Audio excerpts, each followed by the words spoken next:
من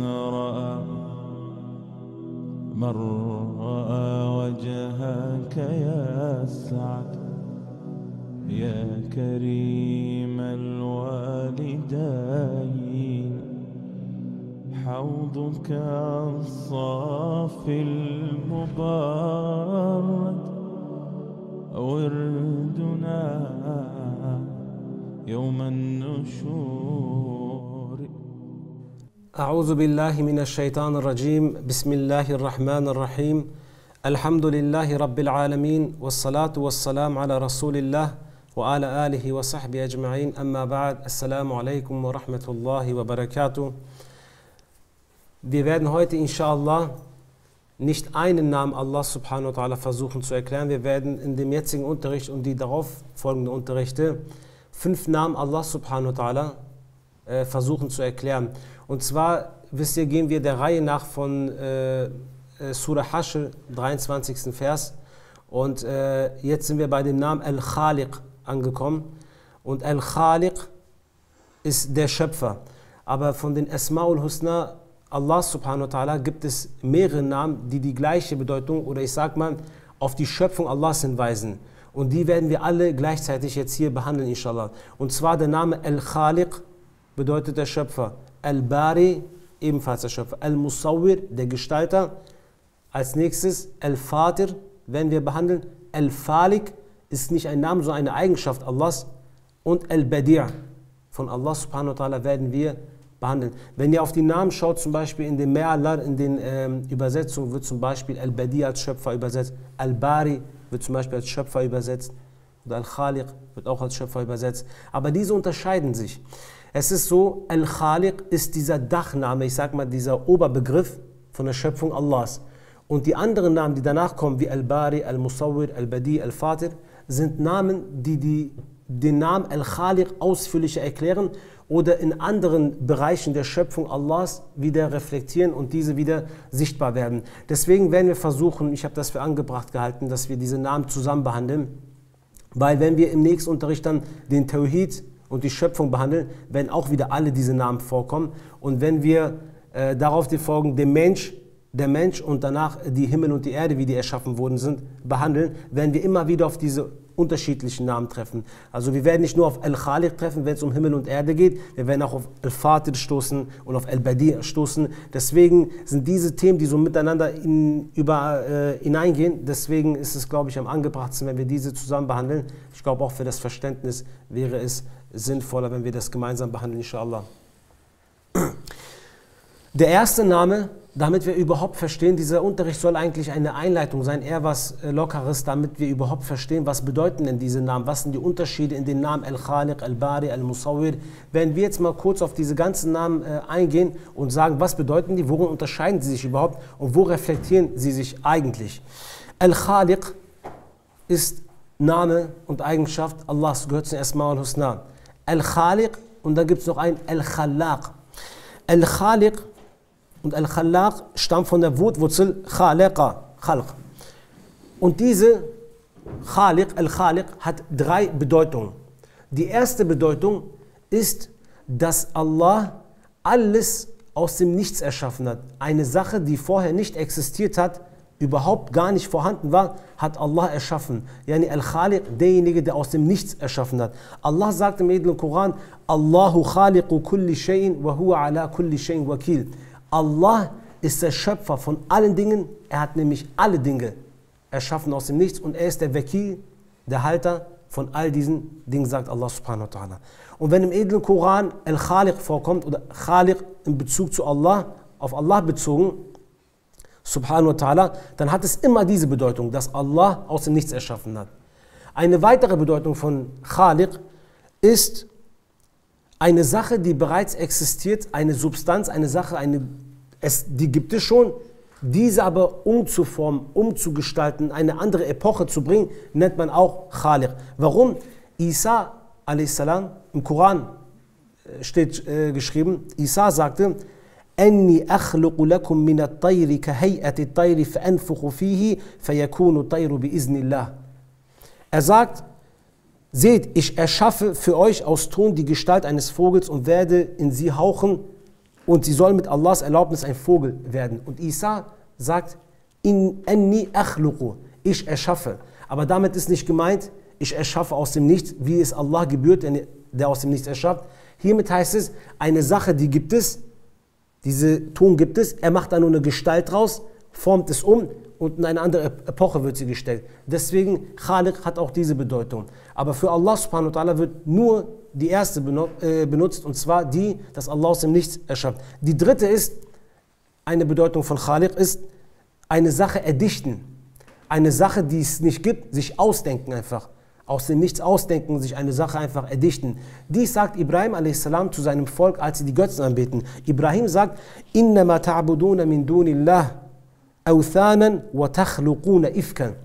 Ihr dient nur Götzen statt Allah und ihr ersinnt, ihr erfindet, ihr denkt euch einfach Lügen aus. Yani takhluquna ifkan. Yani ihr erschafft Dinge, die es gar nicht gibt. Ihr ersinnt euch Dinge, die es nicht gibt. Al-Khaliq kommt im edlen Koran 11 Mal vor. Al-Khallaq ist auch ein Name Allahs, der kommt 2-mal vor. Al-Khallaq bedeutet, ist Mubalagha, ist Mifa'il, das bedeutet Allah, der dauerhaft, der sehr, sehr viel erschafft. Yani, Allah hat nicht das hier erschaffen und es steht jetzt alles. Allah erschafft jede Sekunde. Allah erschafft dauerhaft. Allah erschafft die ganze Zeit. Es ist sein Name Al-Khallaq. Dinge, allein wie viele Tiere er dauerhaft neu erschaffen tut, wie viele Sterne er neu erschaffen tut, wie viele Dinge gibt es, die außerhalb unseres sichtbaren Dinges ist, was reif ist, was Allah dauerhaft erschaffen tut. Allah ist dauerhaft am Erschaffen. Er erschafft die ganze Zeit. Dies ist sein Name, Al-Khallaq. Und Khaliq als Verb für Allah, zum Beispiel Khalaqa as-samawati wal ard, er hat die Himmel und die Erde erschaffen, kommt im edlen Koran 160 Mal vor. Wir werden zum nächsten Unterricht drauf kommen, immer wieder, wenn die Schöpfung Allahs erwähnt wird, Khalaqa oder Bari oder Badi, wird immer unmittelbar mit dem Tawhid in Verbindung gebracht. Wir werden auch nochmal dazu kommen, wohin sollen uns diese ganzen Sachen führen überhaupt, und die führen uns alle zum Tawhid. Yani zusammengefasst, Al-Khaliq bedeutet, ist das Oberbegriff und bedeutet derjenige, der aus dem Nichts erschaffen hat. Der zweite Name Allahs ist Al-Bari. Der kommt im edlen Koran 3-mal vor. Einmal in der Surah Hashr. Huwa al-Khaliq, Huwa al-Khaliq al-Bari al-Musawwir. Da kommt er einmal vor und einmal in der Surah Baqarah, wo die Kinder Israels die Kuh anbeten, und daraufhin sagt Musa, und da sagte Moses zu seinen Leuten, O meine Leute, ihr habt auf euch selbst eine schwere Schuld geladen, indem ihr euch das Kalb nahmt. So kehrt reumütig zu eurem Bari'ukum, zu eurem Schöpfer zurück, sagt Musa, und tötet selbst die Schuldigen unter euch. Dies ist für euch besser bei eurem Bari'ukum, Schöpfer, wieder. Alsdann vergab er euch wahrlich, er ist der Allvergebende, der Barmherzige. Al-Bari kommt von den Wortwurzeln Ba-Ra-E, Bur. Und in dem Mu'jam Muqayis al-Lugha wird es auf folgende Bedeutung komprimiert. Und zwar kommt es auf 2 Bedeutungen. Allah, der Schöpfer, der Erschaffer, der Dinge in Abschnitten erschafft und sie danach als Rabb erzieht. Allah erschafft nicht alles mit einem Schlag, er erschafft in Epochen, in Stückweisen. Zum Beispiel erschafft er ihn anders wie dich. Er erschafft dich separat, ihn separat. Er erschafft ihn separat, ihn separat. Ihr kommt nicht alle mit einem Schlag zustande. Oder die Himmel kommt nicht mit einem Schlag zustande, sondern es geht in unterschiedlichen Abschnitten. Erschafft Allah. Und natürlich Al-Bari, dass Allah subhanahu wa ta'ala seine Schöpfung frei von jeglichen Fehlern ist, frei von jeglichen Mangel ist oder Hinfälligkeiten. Allah wird niemals einen zweiten Anlauf nehmen müssen, um eine Sache zu erschaffen, weil irgendwas schiefgelaufen ist.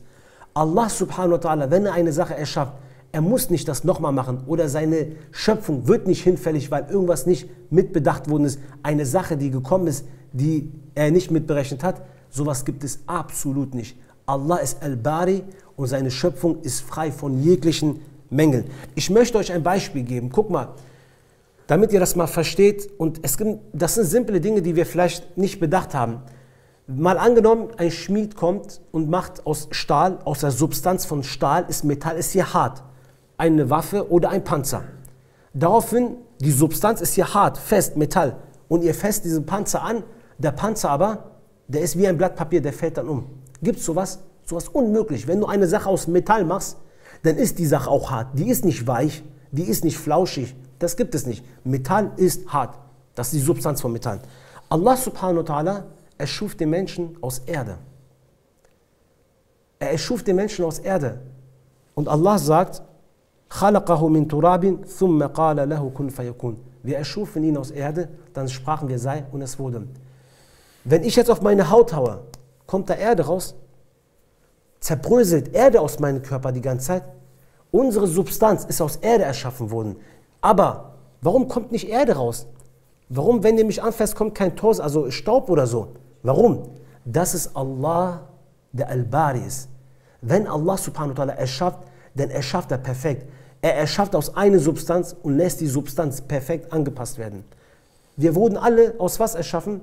Aus Wasser. Allah sagt im Edlen Koran, وَجَعَلْنَا مِنَ الْمَاءِ كُلِّ شَيْءٍ حَيٍّ أَفَلَا يُؤْمِنُونَ. Wir haben aus alle Lebewesen, haben wir aus Wasser erschaffen. Wollt ihr denn nicht glauben, sagt Allah? Guckt mich mal an, bin ich durchsichtig? Wenn ihr meine Haut anfasst, ist die nass? Ist eure Haut nass? Fasst eure Haut an. Die ist nicht nass. Da kommt kein Wasser. Ihr seid auch nicht durchsichtig, obwohl wir aus Wasser, alle Lebewesen aus Wasser erschaffen worden sind. Warum ist das so? Weil Allah subhanahu wa ta'ala Al-Bari ist. Er ist derjenige, der frei von jeglichen Mängeln ist. Schaut mal, ich möchte ein Beispiel geben. Heutzutage in der industrialisierten Welt, in der modernen Welt, digitalisierten Welt, spricht man von Industrie 4.0. Man sagt, die Industrie 4.0 wird ausgebaut, Digitalisierung, alles perfekt, alles wird laufen, tipptopp. Wahnsinn, sagen die. Aber selbst diese ganzen modernen Hightech, in der wir heute leben, die sehr genau arbeiten, die eine Sache auf dem Gramm wiegen, auf das Hundertstel genau anpassen, die Bewegung richtig sind, wird die Menschen niemals schaffen. Lass mal erschaffen, produzieren, nicht erschaffen, fehlerfrei zu produzieren. Ich gebe euch ein Beispiel von dem besten Unternehmen der Welt, das digitalste Unternehmen der Welt ist Apple. Jeder kennt das Unternehmen Apple, bekannteste Unternehmen. Geht einfach mal bei Google jetzt rein, wenn ihr gleich nach Hause geht, gebt mal Rückrufaktion ein. Ihr werdet sehen, vor 2 Monaten allein schon, Apple, das und das wird zurückrufen, das Handy, iPhone 11 ist kaputt, irgendwie da ist ein Prozessor falsch gemacht worden, wir bitten um Rückruf und all die Sachen. Selbst obwohl wir in so einer modernen Welt leben, sind die Menschen nicht mehr imstande, nicht erschaffen, zu produzieren, fehlerfrei. Aber Allah subhanahu wa ta'ala erschafft dauerhaft, erschafft so viele unterschiedliche Dinge. Allah erschafft so präzise, so genau, so perfekt. Und da ist nicht irgendwo nicht mal ein einziger Fehler, nicht ein einziger Riss. Warum? Weil Allah Al-Bari ist. Allah subhanahu wa ta'ala sagt in Surah Tabaraka, in Surah Mulk, الَّذِي خَلَقَ سَبْعَ سَمَاوَاتٍ تِبَاقًا. Er ist es, der die 7 Himmel in Schichten erschaffen hat und diese ohne einen Fehler. Ohne ein Mängel hat Allah diese erschaffen. مَا تَرَى فِي خَلْقِ الرَّحْمَانِ مِنْ تَفَاوُتٍ. Schaut in der Schöpfung des Ar-Rahman, ihr werdet nicht einen einzigen Riss finden. Schaut, ob ihr einen einzigen Fehler findet. Guckt, ob ihr irgendeinen Riss findet, wo ihr sagt, hier haut das nicht überein. Hier macht diese Sache überhaupt keinen Sinn. Hier macht dieser Baum keinen Sinn. Hier macht dieses Glied keinen Sinn. Hier macht diese irgendwas keinen Sinn. Guckt, ob ihr einen einzigen Riss oder Fehler findet, sagt Allah. ثُمَّ ارْجِعِ الْبَصَرَ كَرَّتَيْنِ يَنْقَلِبْ وَإِلَيْكَ الْبَصَرُ خَاسِئًا وَهُوَ حَسِيرٌ. Allah sagt, nein, nein, schaut wieder. Ihr habt nichts gefunden, schaut noch einmal. Guckt noch einmal auf die Welt und guckt, ob ihr einen Fehler findet. Aber sagt Allah, euer Blick wird nur ermüdet und abgeschwacht wieder zu euch zurückkehren. Ihr werdet nicht einen einzigen Riss oder einen einzigen Fehler in Allah seine Schöpfung sehen. Und er erschafft so unterschiedlich, so unterschiedlich. Wenn einer von uns etwas schafft, dann ist er produziert, ist er auf sein Fachgebiet spezialisiert. Was anderes würde er nicht machen. Allah erschafft alles unterschiedlich, vom Atom, vom Makron bis Mikro bis hin zu extrem großen, und ihr werdet nicht einen einzigen Riss in dieser ganzen Sache finden. Deswegen ist Allah subhanahu wa ta'ala derjenige, der ohne einen Mangel, ohne einen Fehler erschaffen tut. Deswegen ist Allah Al-Khaliq, er ist der Schöpfer, der aus dem Nichts erschafft, und er ist Al-Bari, der niemals ein Fehler oder dessen Schöpfung hinfällig wird. Der nächste Name Allah subhanahu wa ta'ala ist Al-Musawwir, derjenige, der gestaltet und einer Sache eine Form gibt. Dies kommt im edlen Koran einmal vor, und zwar in Surah Hashr im 23. Vers, wo Allah sagt, Huwa al-Khaliqul Bari'ul Musawwir. Er ist der, Al-Khaliq, Al-Bari und Al-Musawwir, sagt Allah. Dann kommt der Name zweimal im edlen Koran vor als Verb. Und zwar, Huwa allazi yusawwirukum fil arhami kayfa yasha'u. Allah sagt, er ist es, Allah ist es, der euch im Mutterleib zurechtformt und euch eine Gestalt gibt. Allazi khalaqa fasawwaka fa'adalak. Er ist es, der euch erschuf und dann euch eine Form gegeben hat, fi ayyi suratin ma sha'a rakaba. In einem Bild, wie er es wollte, sagt Allah subhanahu wa ta'ala. Jetzt ist das ein Name und Eigenschaft Allahs. Guck mal, wenn ihr euch in den Spiegel anguckt, ist das die Reflexion Allahs al-Musawwir. Eure Nase, eure Mund, eure Augen, euer Gesicht ist die Eigenschaft, ist die Reflexion Allahs al-Musawwir. Allah subhanahu wa ta'ala hat nicht jeden Menschen gleich erschaffen. Stellt euch vor, wir wären alle gleich erschaffen worden. Alle gleich erschaffen. Aber Allah macht es nicht. Allah macht in diesem 15 cm Durchmesser, was man Gesicht nennt, bei über 7 Milliarden Menschen ein Wiedererkennungsmerkmal. Allah in allen Dingen, die er erschaffen hat, setzt er ein Wiedererkennungsmerkmal ein. Allah gibt ihm etwas Eigenes, was ihn selbst ausmacht, was ihn zu ihm macht, was ihn separat besonders macht. Weil für Allah ist niemand egal. Jeder ist für Allah wichtig.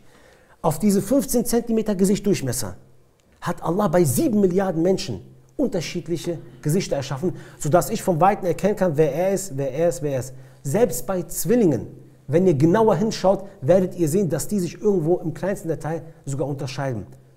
Passiert das bei Zwillingen nicht? Mal angenommen, was sowieso nicht der Fall ist. Gehen wir noch tiefer hinein, ist Allah subhanahu wa ta'ala derjenige, der auf 3 cm, 2-3 cm Fingerabdruck, jeder Mensch einen separaten Fingerabdruck gegeben hat. Es gibt keinen Mensch, der den gleichen Fingerabdruck hat auf dieser Welt. Jeder Mensch hat einen anderen Fingerabdruck auf dieser Welt. Allah hat jeden Menschen besonders erschaffen. Äußerlich, nicht nur äußerlich, innerlich auch. Mit deiner DNA, deine DNA sind die separatesten, sind die eigensten, die dich ausmachen. Es gibt keine DNA, die wie deine ist, denn du bist ganz separat. Allah macht dich besonders, gibt dir ein Wiedererkennungsmerkmal, gibt dir eine Identität, nicht nur äußerlich, die nur dich ausmacht, sondern auch innerlich, die dich ausmacht. Guck mal angenommen, das ist ein Ikram von Allah subhanahu wa ta'ala. Würde Allah uns alle gleich erschaffen und innerlich uns unterschiedlich erschaffen, hätte er auch machen können. Er hätte uns alle gleich erschaffen können und uns innerlich unterschiedlich machen können und uns prüfen können danach. Wisst ihr, wie kompliziert das gewesen wäre? Dies ist ein Ikram von Allah. Dies ist ein Ikram von Allah. Mal angenommen, dann kommt dir jemand entgegen, du weißt gerade nicht, ist das dein Vater, ist das dein Feind, ist das dein Freund, ist das dein Bruder? Wer ist das überhaupt? Der kommt, du müsst erstmal eine DNA, eine Blutprobe nehmen, um zu wissen, wer das ist. Aber dies ist ein Ikram von Allah subhanahu wa ta'ala, dass du von Weitem, von dem Gesicht schon erkennen kannst, wer er ist, ob das ein Freund, dein Bruder oder dein Feind ist. Wir müssen nicht in die Dinge hineingehen, um zu erkennen, was das ist. Ihr müsst nicht in einen Apfel hineinbeißen, um zu wissen, dass es ein Apfel ist. Ihr könnt vom Sehen schon sehen, dass es ein Apfel ist. Ihr müsst nicht in eine Kirsche erstmal reinbeißen, essen oder in eine Birne reinbeißen und eine Banane, um zu wissen, was ist das? Ist das jetzt ein Apfel? Nein, schon vom Sehen könnt ihr das erkennen. Das sind Dinge, ich weiß, die sind sehr simpel. Das hört sich so, ey, das ist hier ganz normal. Ja, natürlich, aber darüber hat man nie nachgedacht. Aber Allah regt uns immer wieder im Koran genau zu diesen Dingen auf. Denkt doch mal nach, sagt Allah. Wollt ihr euch denn abwenden? Denkt doch mal über die simpelsten Sachen nach. Über die Farben der Früchte, sagt Allah allein schon. Habt ihr mal darüber nachgedacht, wie einfach dies alles entsteht? Aber nein, so ist der Mensch nicht. Der Mensch vergisst. Deswegen sollten wir manchmal die ganz normalen Dinge, ihr müsst nicht die 10-bändige Bücher lesen oder irgendwas. Ihr sollt einfach in die Schöpfung schauen. Das war die Eigenschaft des Sahabas. Die haben einfach in die Schöpfung geschaut und ihr Iman ist mehr geworden. Ihr müsst nicht 100 Bänder lesen, damit euer Ilm ihr zu Gelehrten werdet. Guckt in die Schöpfung und ihr werdet sehen, wie euer Iman euch vermehrt. Allah hat unterschiedlich erschaffen. Er hat unterschiedliche Gestalten, nicht nur bei Menschen, bei Tieren, allen Geschöpfen. Aber er hat niemanden und keinem benachteiligt. Man kann nicht sagen, zum Beispiel, der Fisch ist benachteiligter wie der Affe. Oder man kann nicht sagen, das Elefant ist benachteiligter wie zum Beispiel der Vogel. Gibt es nicht. Wenn Allah in einer Sache weniger gegeben hat, hat er in der anderen Sache mehr gegeben. Eine Fliege, würde man sagen, klein, schwach, kann sich nicht wehren, ist nichts. Aber dafür hat sie Augen, die alles in Zeitlupe sehen. Deswegen, wenn ihr immer die Fliege einfangen wollt, ist sie immer schon weggeflogen, weil sie sieht eure Bewegung in Zeitlupe. Allah erschafft, Allah gibt jedem eine Form und eine Gestalt. Aber Allah benachteiligt in seiner Schöpfung nichts und niemanden. Guck mal, manche springen, manche fliegen, manche rennen, manche kriechen, manche schwimmen, manche gehen durch die Erde. Ganz unterschiedlich hat Allah die Dinge erschaffen. Ganz unterschiedlich hat Allah sie erschaffen. Eine Schlange, die klein ist und kriecht auf dem Boden, davor fürchten sich die Menschen. Richtig? Ein Elefant, was so groß ist, davor fürchtet sich der Mensch nicht. Diese Verhältnismäßigkeit, die Allah subhanahu wa ta'ala erschaffen hat, ist immer sehr interessant. Es gibt kleine Dinge, die so schwach aussehen, so ganz klein, wo ihr denkt, ey, das ist doch gerade nichts wert. Aber dafür fürchten sich die Menschen. Skorpion. Dann gibt es aber wiederum große Tiere, die mächtig sind, wo man sagt, die machen einem nichts. Das ist kein Problem. Allah erschafft alles in Verhältnismäßigkeit. Alles. Deswegen nichts wurde benachteiligt. Man sagt daher, in einem Dschungel ist von der Verhältnismäßigkeit, sind die Tiere, die Anzahl der Tiere exakt gleich. Denn nur so bleibt alles ausgewogen und das Gleichgewicht bleibt bestehen. Würde es von einer Art mehr geben, so würden sie alles übernehmen und die Dominanz irgendwann beherrschen. Deswegen hat Allah alles ausgewogen und gerecht erschaffen. Selbst als Allah alles erschaffen hat, die unterschiedlichen Tiere, nicht nur einfach, oh guck mal, das ist meine Schöpfung, selbst dann gibt er ihnen einen Wert und benachteiligt diese nicht. Lässt ihn den anderen essen, dafür gibt es einen, der isst ihn, dafür gibt es einen, der isst ihn. Es gibt immer einen, der stärker ist. Und das ist Allah, der Al-Khaliq, Al-Bari und Al-Musawwir ist. Ein weiterer Punkt, bevor wir zum nächsten Namen gehen, möchte ich erwähnen, ist, dass Allah subhanahu wa ta'ala derjenige ist, der gestaltet, derjenige, der die Form gibt. Deswegen ist alles, was Allah subhanahu wa ta'ala erschafft, schön. Es gibt nichts, was Allah erschaffen hat, was hässlich ist. Alles, was Allah erschafft, ist auch schön. Allah sagt im Koran, Allahu allazi ja'ala lakum al-arda qararan was sama'a bana'an wa sawwarakum fa ahsana suwarakum. Allah ist es, der euch die Erde zu einem festen Grund gemacht hat und die Himmel zu einem Gebäude gemacht hat. Euch gestaltet und dabei eure Gestalt schön geformt hat.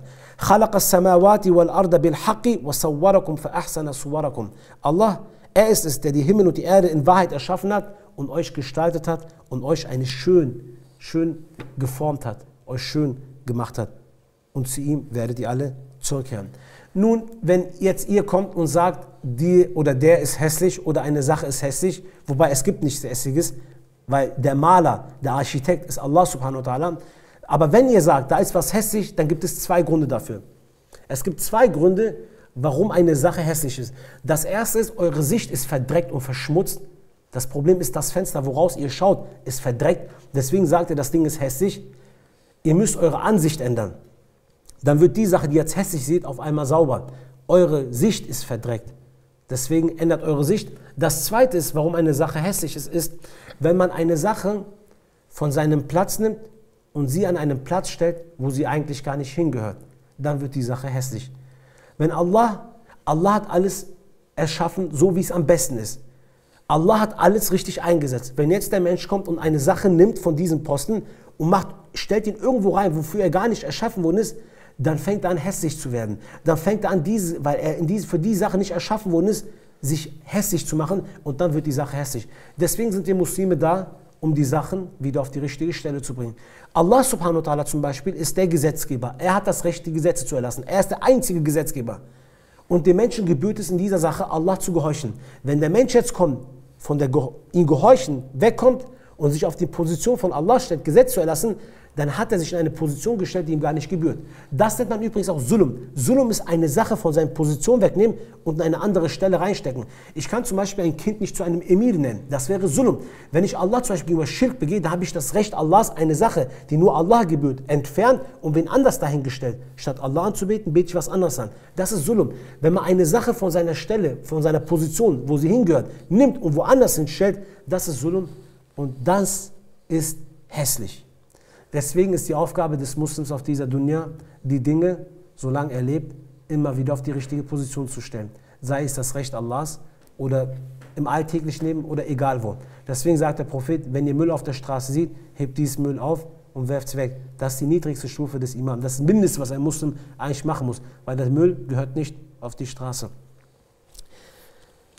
Abschließend zu dem Namen Al-Musawwir möchte ich sagen, dass der Prophet a.s. sehr, sehr streng und sehr, sehr abgeneigt gegenüber Bildern war. Ich werde jetzt nicht die Hadith hier aufzählen, aber wenn ihr die Hadithe des Gesandten Allah sallallahu alaihi wasallam euch anschaut, werdet ihr sehen, dass der Prophet eine starke Abneigung und eine starke Diskretion gegenüber Bilder hatte und das gar nicht erwünscht war. Warum war das so gewesen? Die Mushrikun damals in Mekka hatten immer das Bedürfnis, Statuen und Bilder anzubeten. Auch wenn sie an einem Ort waren, wo die Statue sie gar nicht gekannt haben, aber da war eine Statue, haben sie die Statue angebetet. Das war die Statue 401, sag ich mal. Oder zum Beispiel, wenn sie Bilder gesehen haben, ist ihr Blut schneller geflossen. Sie hatten einen Drang, diese Bilder anzubeten. Das waren die Mushrikun. Deswegen sagte Umar ibn Khattab, wir haben sogar aus Essen Götzen gemacht, haben diese angebetet und als wir hungrig waren, haben wir diese gegessen. Und die Mushrikun hatten immer wieder, die Menschen damals, weil das so in den Köpfen drin war, dass sie, wenn sie Bilder gesehen hatten, eine Zuneigung dazu hatten, diese Bilder anzubeten oder diese gleich, oh, heilig zu sprechen. Ihr wisst, im Christentum ist das ja so, in der christlichen Glaube, was uns extrem von unterscheidet, die haben ja eine Bilderkultur, eine Bilderreligion. Wenn man zum Beispiel bei denen in den Dom oder in die Kirche geht, siehst du ganz viele Statuen. Du weißt gar nicht mehr, wer auf den Bildern sind. Aber das sind alles Heilige für die. Das sind alles Bilder, wo die angebetet werden. Ich war vor kurzem in Bayern gewesen, da war ich in einem Kloster gewesen, da habe ich eine Kirche mir angeschaut. Da waren so viele Bilder gewesen, dass das so irritiert, das war völlig, also hat einen Menschen irritiert.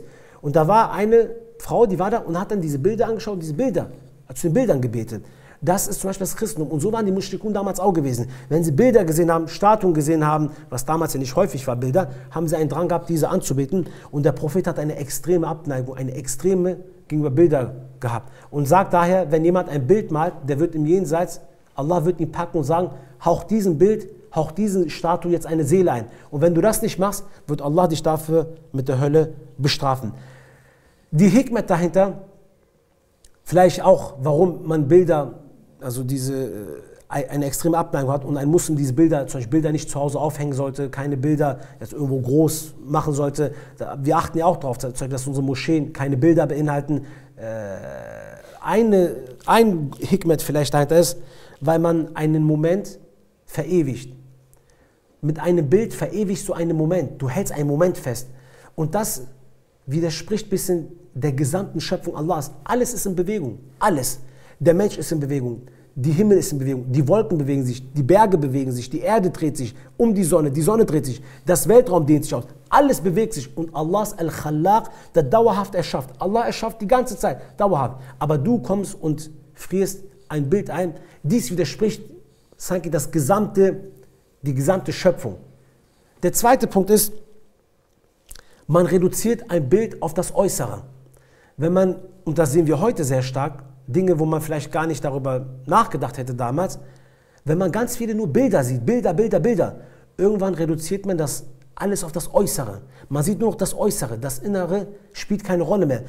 Obwohl der Prophet sagt, oh Allah, mach Dua, sallallahu alaihi wasallam, oh Allah, zeige mir die Wahrheit der Materie, zeig mir das, nicht nur die Wahrheit der Innere, sondern das Tiefste, das Tiefe, zeig mir die Wahrheit von dem, sagt der Prophet a.s. Aber ein Bild bleibt alles sehr oberflächlich, auch vielleicht eine Hikmah. Und das dritte ist, niemand ist ein besserer Gestalter als Allah, niemand kann besser eine Sache entwerfen als Allah, deswegen sollte man die Sache Allah subhanahu wa ta'ala überlassen. Guck mal, diese Kuffar und diese Mushrikun, ihre Künstler, Leonardo da Vinci zum Beispiel sagt in seinem Buch, Malen ist Erschaffen. Das klingt jetzt gleich für uns komisch, naja, was denn da bei einem Bild malen? Aber das war damals in Ideologien, war das wirklich so vertieft gewesen. Die Bilder waren Götzen, heilig oder das war Kunst, das war göttlich, das war, selbst die Leonardo da Vinci sagt in seinem Buch, Malen ist Erschaffen. Leo Battista Alberti sagt, ich bin der Herr der Künstler und ich bin der Herr des Universums. Weil er ein paar Sterne gemalt hat auf ein Bild, ja. Das sagen diese Menschen. Das haben die von sich behauptet. Ja, sie haben sich hochgespielt. Und genauso zum Beispiel bei den Griechen und den Römern. Die hatten damals Kleidung an und auf den Kleidungen hinten auf dem Rücken war zum Beispiel Kirche abgebildet oder irgendwas Heiliges abgebildet, was bei denen heilig war. Deswegen, wir Muslime sind nicht gegen Kunst, auf gar keinen Fall. Kunst ist was Schönes, wir haben nichts gegen Kunst. Ist nicht so, dass wir sagen, Kunst ist verboten, Kunst muss weggeschlagen werden, Kunst muss aufgehoben werden. Nein, Kunst ist was Schönes. Wir Islam, wir haben auch Kunst gehabt, jahrhundertelang. Wir haben auch Kunst, aber unsere Kunst unterscheidet sich. Unsere Kunst ist Kalligraphie und orientalische Malerei. Das war unsere Kunst und die bis heute immer noch meines Erachtens die schönste Kunst überhaupt ist. unsere Kalligraphien. Deswegen, Kunst ist an sich nichts Schlimmes, aber wenn man anfängt, da Gestalten zu malen, diese danach für heilig zu sprechen, dann wird es natürlich problematisch. Jetzt diese Namen, Al-Khaliq, Al-Bari und Al-Musawwir, diese drei Namen, wenn man die in Verbindung setzt, weil die kommen in Surah Hashr genau hintereinander vor, kann man sagen, Al-Khaliq ist der gesamte Überbegriff, yani der Erschaffer, und Al-Bari und Al-Musawwir erklären und beschreiben den Namen Allahs, Al-Khaliq, detaillierter und sagen, er erschafft, wenn er erschafft, erschafft er fehlerfrei, und wenn er erschaffen hat, fehlerfrei, gestaltet er perfekt und gibt jedem eine Identität, ein Wiedererkennungsmerkmal. Al-Khaliq ist derjenige, der das gesamte, detaillierte Wissen und die Aufteilung über die Schöpfung hat und die vorbestimmt das Qadr, das Miqdar dafür festlegt. Al-Bari ist diese umzusetzen und Al-Musawwir ist das alles, was er erschaffen hat, eine Gestalt und eine Form, schöne zu geben. Das war Al-Musawwir. Der vierte Name ist Al-Fatir. Al-Fatir kommt im edlen Koran 6-mal vor und stammt von der Wortwurzel Fatara und Fitr. Und in dem Mufradat al-Quran und dem Mu'jam Muqayyis al-Lugha, das sind so Wörterbücher, die die Wörter, einzelne Wörter im Koran immer wieder erklären und beschreiben, heißt es, eine lange Sache aufteilen, aufspalten und diese dann präsentieren oder hervorbringen. Wie können wir denn Al-Fatir verstehen? Al-Fatir bedeutet, Allah ist derjenige, der eine Sache explosionsartig erschafft, der eine Sache sprungartig, explosionsartig erschaffen tut und alles, was er erschafft, eine Fitrat gibt, yani eine Kodierung, eine Kodierung die Sache gibt, die die Sache ausmacht. Guck mal, Allah sagt im Koran, Alhamdulillah, Alhamdulillahi Fatir samawati wal ard. Alles Lob gebührt Allah, dem Schöpfer der Himmel und der Erde. Fatir, aber es wird als Schöpfer übersetzt. Qul illahumma Fatir samawati wal ard. Sprich, oh Allah, Schöpfer der Himmel und der Erde, Schöpfer. Aber hier gibt es kein Khaliq, hier gibt es Vater. Was ist der Unterschied? Ihr wisst, wie die Himmel und die Erde erschaffen worden ist. Die Himmel und die Erde waren eins gewesen und Allah hat sie explosionsartig erschaffen. Wisst ihr, wie das Universum entstanden ist? Durch einen Knall. Big Bang, man sagt ja ein Urknall, ein Knall, eine Explosion. Stellt euch mal vor, ich mache hier unter dem Haus Dynamit und lasse das Haus hier sprengen. Ist es überhaupt möglich, dass durch eine Sprengung eine richtig schöne Sache hervorkommt? Unmöglich, niemals. Man kann nicht durch eine Explosion, durch einen Knall, ein komplexes System hervorbringen, wo man sagt, wow, wie schön ist das. Allah sagt, أَوَلَمْ يَرَى الَّذِينَ كَفَرُوا أَنَّ السَّمَاوَاتِ وَالْأَرْضَ كَانَتَا رَتْقًا فَفَتَقْنَاهُمَا. Haben die Ungläubigen denn nicht gesehen, dass die Himmel und die Erde eins waren und wir haben sie voneinander getrennt? Alles war eins gewesen, aber Allah hat das explosionsartig, er spricht sei, es trennt sich, es gibt einen Knall und es entsteht eine wunderschöne, komplexe, präzise, genaue, perfektes Gebilde. Warum passiert das? Warum, wenn wir explodieren, eine Sache geht es kaputt, aber wenn Allah eine Sache zum Explodieren bringt, entsteht was Schönes, weil Allah Al-Fatir ist.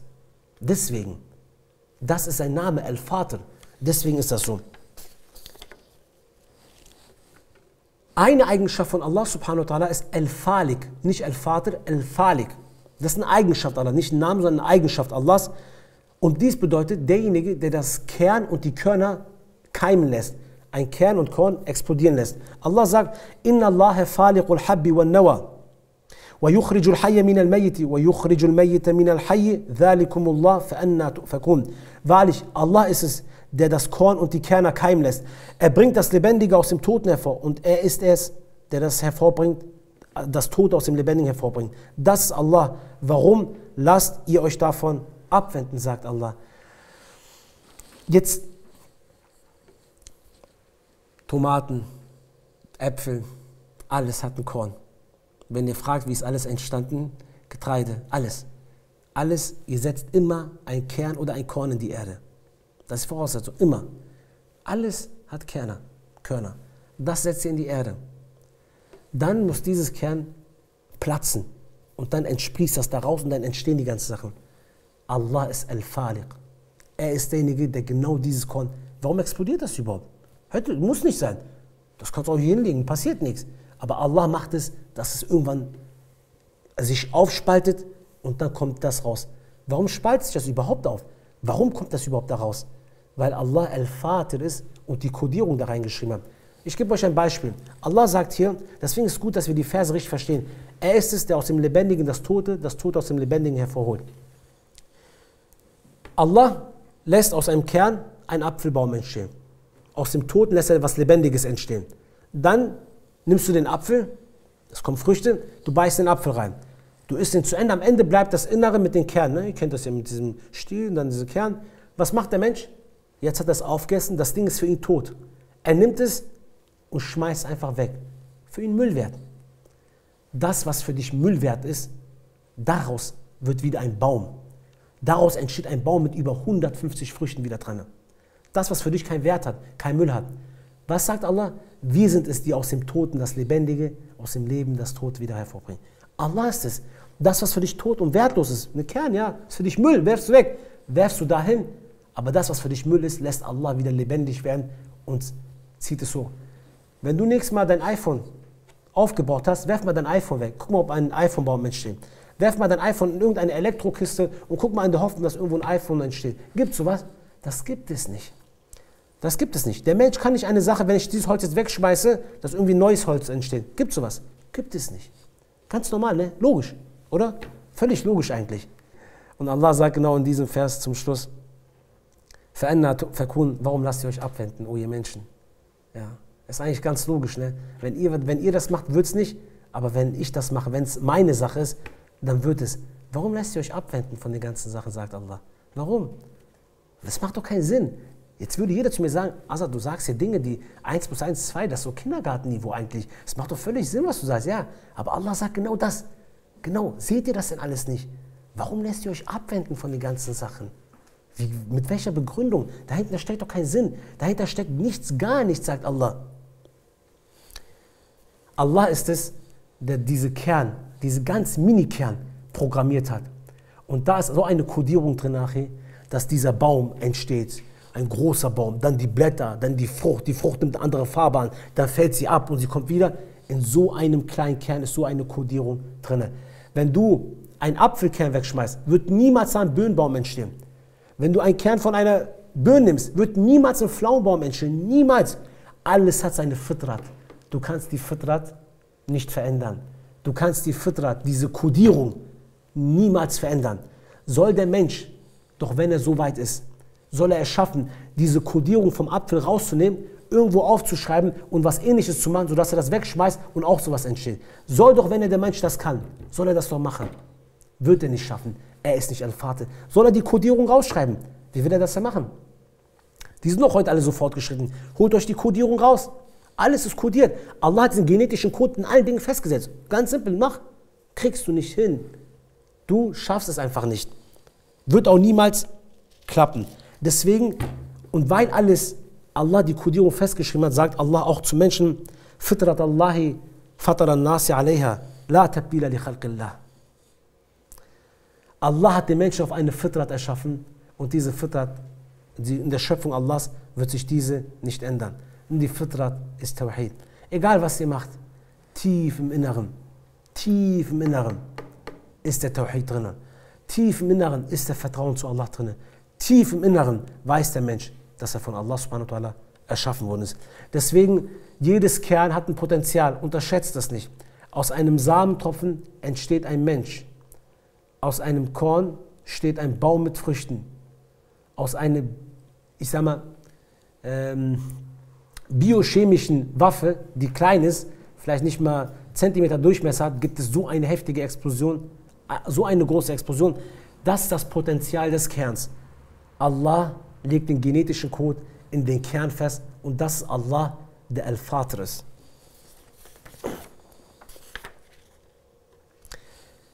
Deswegen, wenn wir sagen, Qul a'udhu bi rabbil falaq, ich suche Zuflucht bei dem Herrn vom Falaq.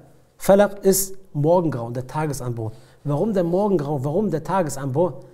Weil die Körner, die keimen im Morgengrauen. Wenn es morgen wird, dann sprießen sie auf, dann gehen sie auf. Wenn der Mensch effektiv sein will, wenn der Mensch was schaffen will, muss er daher auch wie ein Korn morgens aufstehen und dann wird er aufgehen und dann wird er effektiv handeln können. Das andere, warum man sagt, ich suche Zuflucht beim Herrn des Morgengrauen ist, weil die Nacht alles bedeckt. Die Nacht bedeckt ja alles. Man sieht nichts, man ist ungewiss, man weiß nicht, was kommt, was vor einem ist. Ne? Man tappt im Dunkeln, sagt man ja. Und Allah sagt, ich suche Zuflucht beim Herrn des Morgengrauen. Warum? Lass dich nicht täuschen. Der Morgengrauen, du denkst, du kannst vor dir alles sehen, der ist aber genauso ungewiss wie die Nacht. Du tappst im Morgen genauso wie in der Nacht.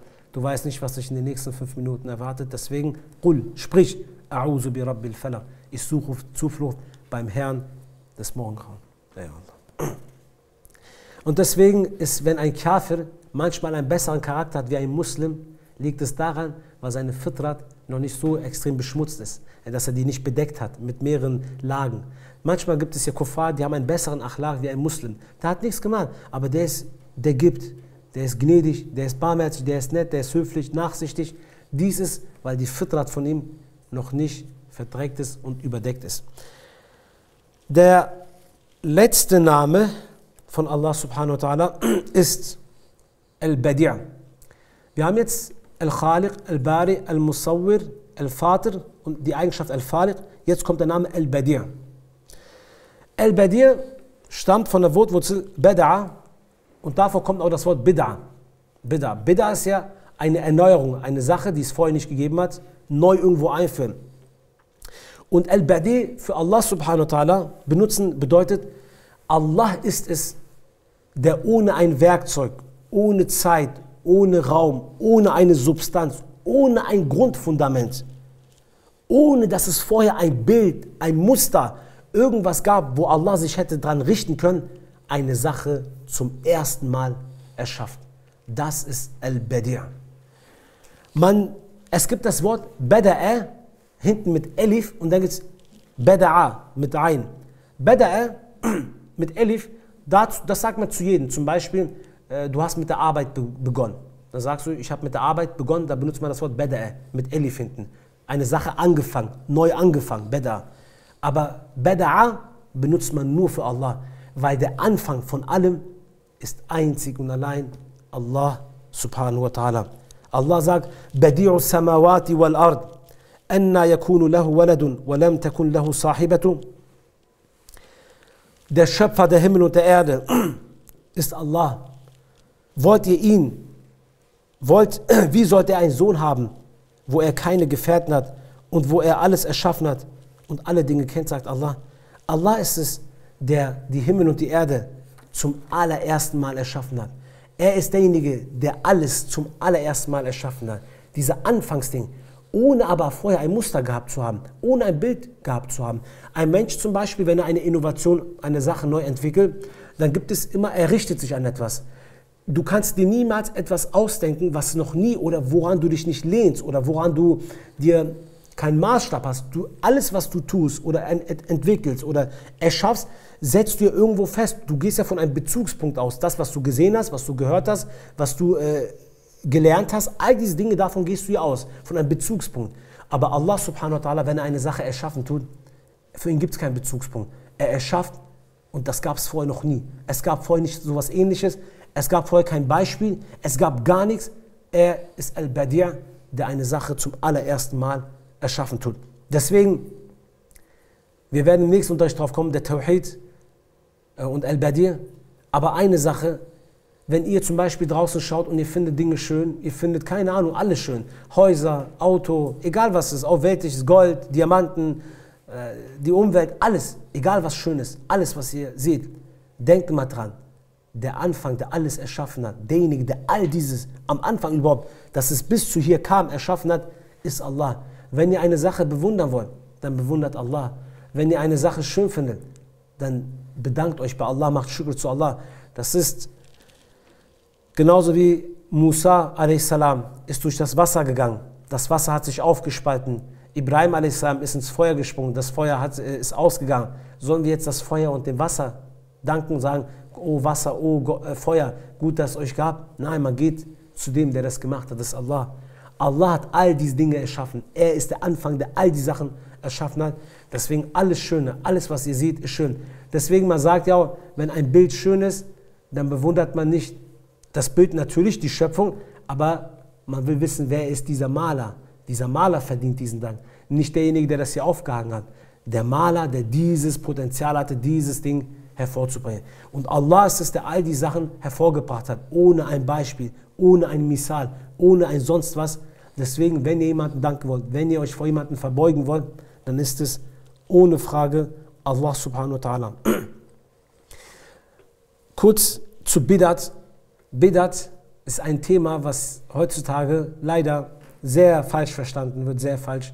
Bidat ist hier sehr extrem bei den Menschen verbreitet. Alles ist Bidat, das ist Bidat, das ist Bidat. Jedoch ist eine Sache wichtig. Bidat ist eine Sache neu in den Glauben einzuführen und diese als Dien festzulegen. Wenn es zum Beispiel die Sunna des Propheten irgendwo gibt, du nimmst diese Sunna des Propheten und setzt irgendwas anderes ein, das ist Bidat. Du nimmst eine Sache, die vom Islam weg und führst was Neues ein, ersetzt die, das ist Bidat. Wenn Kultur zur Religion wird, ist das Bidat. Wenn Tradition zu Ibadat wird, ist das Bidat, ohne Frage. Wenn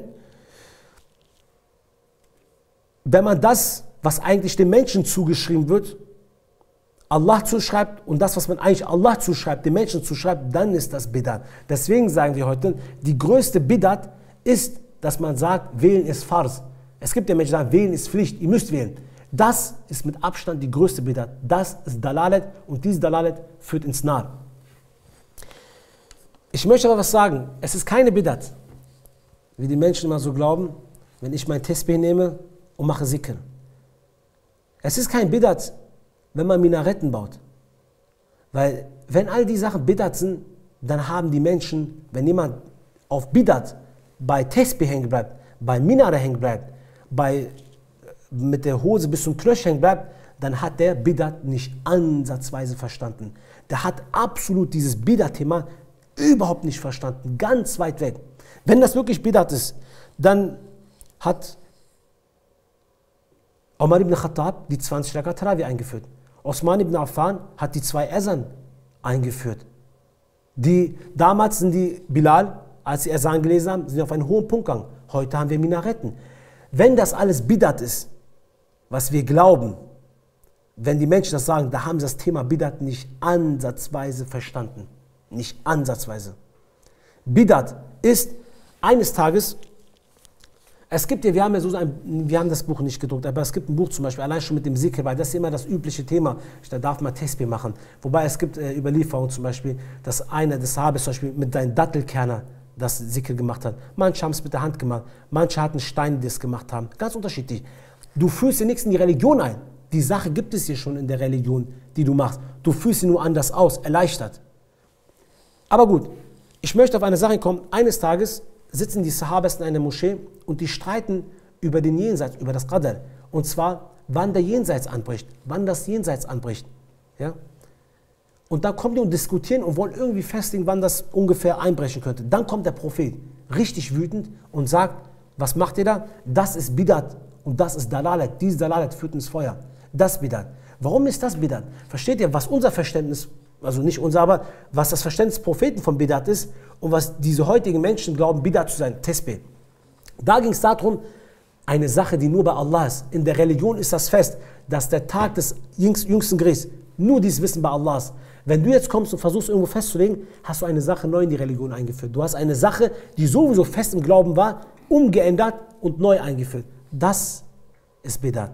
Also deswegen zu dem Thema Bidat, weil wir gerade bei Nam al-Badi' waren, sollte man immer sehr vorsichtig sein, bevor man sagt, was ist Bidat, was ist nicht Bidat. Da sollte man sehr, sehr vorsichtig sein, weil jemanden zu beschuldigen, dass er Bidat macht, ist eine große Beschuldigung.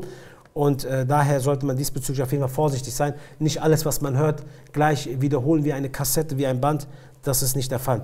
Das war Al-Badi', Allah, der ohne ein Grundfundament, ohne eine Substanz, ohne irgendwas, vorher gab es dies noch nie, vorher gab es nie dieses Muster, zum ersten Mal eine Sache erschafft. Das waren die Namen Allahs bezüglich der Schöpfung. Ich möchte zum letzten Punkt kommen, da beenden wir den Unterricht, inshallah. Und zwar, der Name Allahs Al-Khallaq kommt im Koran zweimal vor. Derjenige, der ganz viel erschaffen tut. Und diese zweimal kommt er mit dem Namen Al-Alim von Allah subhanahu wa ta'ala vor. Inna rabbaka huwa al-khallaqul alim. Dein Rabb ist derjenige, der viel erschaffen tut und der allwissend ist. Allah, seine Schöpfung, ist immer mit seinem Wissen verbunden. Deswegen, alles, was Allah subhanahu wa ta'ala erschafft, ist mit seinem Wissen. Und er ist darüber informiert und weiß über alles Bescheid.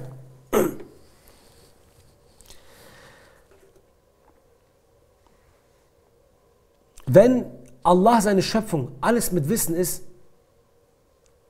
dann ist es, glaube ich, für uns wichtig, dass wir unsere Aufmerksamkeit zu Allah wenden. Weil wenn er alles mit Wissen erschaffen hat und wir haben ein Problem, eine Sorge, dann sollten wir, glaube ich, unsere Aufmerksamkeit mehr auf Allah stellen. Wir stellen uns zum Beispiel die Frage, wie kann ich mehr Geld verdienen? Wir stellen uns die Frage, wie kann ich besser selbstständig werden? Man stellt sich die Frage, wie kann ich zum Beispiel, keine Ahnung, mehr Ansehen kriegen? Man stellt sich so viele Fragen, man stellt sich immer die Fragen. Aber man stellt sich nie die Frage, was will Allah eigentlich von uns? Was will Allah subhanahu wa ta'ala von uns? Allah sagt im Koran, Wallahu akhrujukum min butuni ummahatikum la ta'lamuna shay'an. Allah hat euch aus den Schoß eurer Mütter hervorgebracht, ohne dass ihr irgendetwas wusstet. Allah hat euch unwissend gebracht. Ihr wusstet nichts, gar nichts wusstet ihr.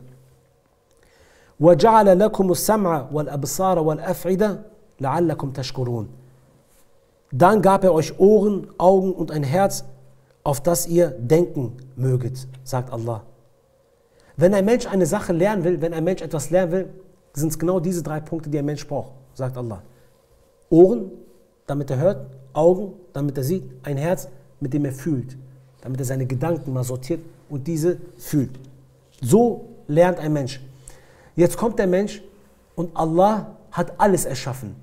Allah hat alles erschaffen.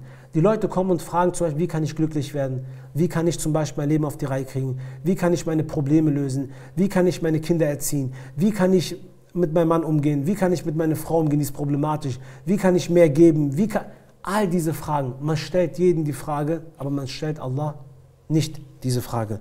Wobei Allah subhanahu wa ta'ala doch sagt, Allahu khaliqu kulli shayin wa huwa ala kulli shayin wakil. Wenn Allah es doch ist, der alles erschaffen hat und er weiß, was am besten für dich ist, warum guckst du nicht auf das, was Allah erschaffen hat? Der Mensch, der will Husur, der will Frieden haben, der will Einklang haben, der will seine Ruhe haben.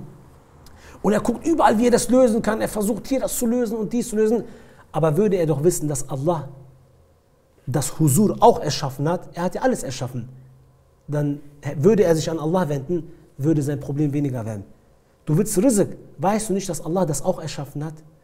Du willst Stärke, weißt du nicht, dass Allah der Besitzer und der Erschaffer der Stärke ist?